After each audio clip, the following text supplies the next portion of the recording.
Hi, I'm Matt Chouinard with Delta Waterfowl here with the Habitat Conditions Update. Typically at this time of year we have some really good information about habitat conditions across the prairie pothole region. As most of you know, of course, the waterfowl habitat and breeding population survey that's usually conducted this time of year was not able to happen. But the good news is the North Dakota Game and Fish did do a survey here in North Dakota, so we have some really good information in North Dakota.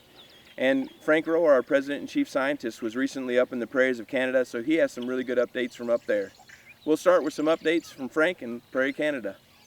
I'm very near the town of Mendoza on the eastern edge of the prairie pothole region. This is typical parkland habitat. You can see the trees and the wetlands. Right behind me is a seasonal wetland, and so you can see it has water in it. That's great because we're midway through the nesting season, and for seasonals to have water, that's a good sign. We started out quite wet, much better than last year. In the background you can see semi-permanent ponds, and they are flooded up into the cattail. So it's very good here in Manitoba. We moved over to central Saskatchewan. I'm just a bit south of Saskatoon. I'm in what are called the Allen Hills. The Allen Hills and the Dana Hills are the best of the best in Saskatchewan, where wetland density is very high. Unfortunately, you can see it's dry here. It's been dry for a couple of years.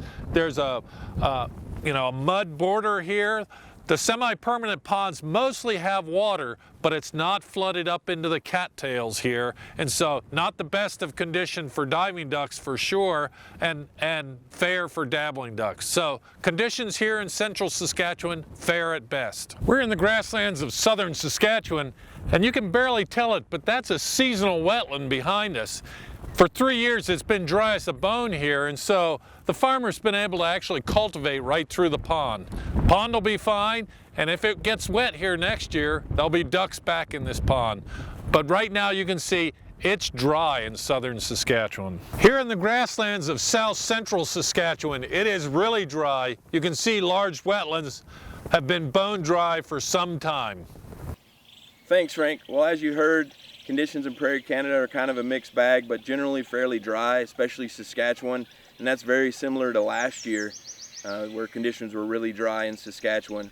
But the good news here in North Dakota, the Game and Fish survey actually showed really good habitat conditions in North Dakota, basically all the way from the west to the east. In western North Dakota it's a little bit drier, but still fair to good conditions. In eastern North Dakota it's very wet, excellent conditions there. Our duck populations here are, of the main species that we hunt, they're generally stable to increasing. The only species that was down a little bit were redheads. Mallards were similar to last year, but 84% above their long-term average. Blue-winged teal were 60% above last year's numbers. Green-winged teal were almost 70% above last year's numbers, and at their all-time high in North Dakota as far as the breeding population. So actually great news here in North Dakota for breeding ducks, and from what we've seen so far, lots of broods hatching already, and lots of duck nesting activity.